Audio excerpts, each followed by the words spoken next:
Récemment, j'ai découvert que ce ne sont pas les personnes brillantes qui réussissent dans la vie, mais bien au contraire, ce sont les personnes qui osent. En d'autres termes, le fait d'être brillant dans une compétence donnée ne garantit pas votre réussite. Je suis désolée. Toutes les personnes qui réussissent dans la vie sont des personnes qui osent mettre en avant leur médiocrité, qui osent mettre en avant leur incompétence afin de pouvoir ainsi de suite les bonifier en ajoutant tout ce qui leur manque au préalable. Et cette prise de conscience que ce ne sont pas les personnes brillantes qui réussissent, bien au contraire, ce sont les personnes qui osent à changer radicalement la perception que j'ai de la vie. Aujourd'hui, je me rends compte que toutes les personnes que nous voyons autour de nous, que nous critiquons parfois au travers de leurs incompétences, de leurs incohérences, sont des personnes qui sont en train d'essayer de réussir. Être derrière son écran, derrière ses compétences, derrière son savoir et critiquer l'incohérence et l'incompétence d'une personne est un luxe que tout le monde peut se permettre. Mais combien de personnes osent prendre une caméra et dire que je suis aujourd'hui capable de faire telle chose pour aider tel type de personne? Et même si vous n'avez pas encore de clients, qu'est-ce qui prouve que vous n'êtes pas la personne qu'il faut?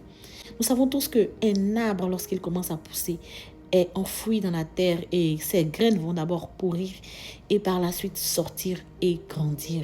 Si nous nous focalisons sur le fait qu'une personne investie dans un projet ne porte pas encore du fruit, nous n'avons rien compris du processus graduel du succès. Si nous pensons que seules les personnes qui ont 1000 likes, 50 likes, 500 abonnés sont les personnes qu'il faut pour atteindre un certain seuil de réussite, nous avons fait fausse route. Parce qu'en vrai, la réussite est un indicateur individuel. Une personne peut sentir avoir réussi simplement en ayant apporté de la valeur, en ayant aidé ses enfants à avoir des meilleurs résultats à l'école.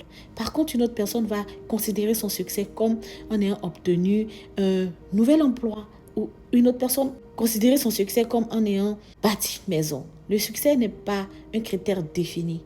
Le succès se définit sur la base de nos objectifs de carrière et de vie personnelle. Raison pour laquelle je vous invite à intégrer le groupe 52 semaines pour briller.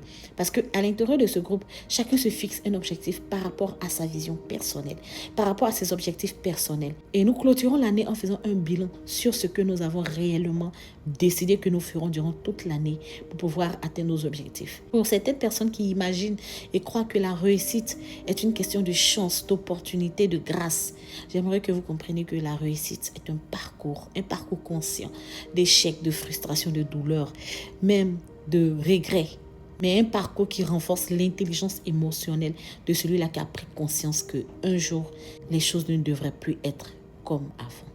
Sur ce, à très vite.